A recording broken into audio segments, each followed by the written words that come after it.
What impact does the two moderate dropouts have on the race, and does that make Super Tuesday even harder to project? Our friends at 538 have run thousands of simulations. The impact here could certainly be dramatic. Senior political writer Clare Malone is with us now. Claire, thank you so much for joining us. Fast-moving news cycle here. Very much so. Okay, so Pete Buttigieg decided to drop out last night, Amy Klobuchar today. Who gets their votes, and what's the impact now for Super Tuesday? I think the impact is pretty big, and I think Biden gets a lot of those votes probably.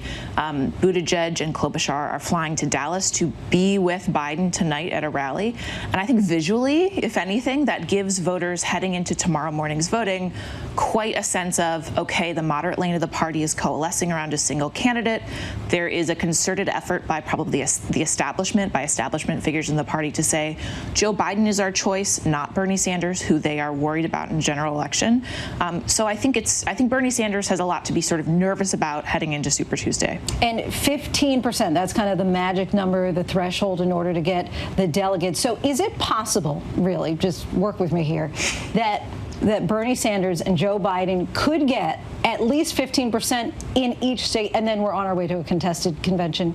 Absolutely. That's one of, we have a forecast model that's up, and a contested convention is certainly a prospect. And you even see Elizabeth Warren's campaign saying she's going to stay in until a contested convention in that eventuality. I mean, I think this is really something that all of the Democratic Party and these candidates are sort of girding their loins for.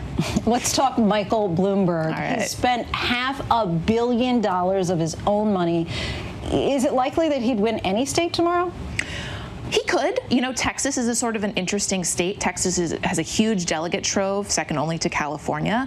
And Bloomberg has, I believe, the most field offices of any candidate in Texas. He's obviously spending hugely in that state. And it's also an open primary, which means that Republicans can vote. So Michael Bloomberg, former Republican, might be the choice of some Texans who are kind of independent or Republican leaning and choosing to vote in that Democratic primary. What happens to those early votes and people who've already voted for Amy Klobuchar and Pete Buttigieg? What happens to those?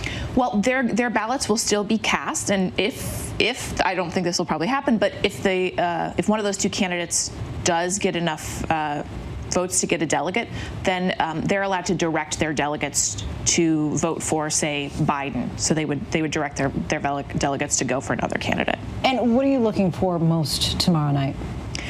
Well, I think it's going to be the tightening into a two-person race. I am interested to see who wins California and Texas, the two biggest trove of delegates, and mostly just waiting to see the margins of those victories between probably Sanders and Biden and maybe Bloomberg. All right, Clare Malone, thank you so much for your insight. We appreciate it.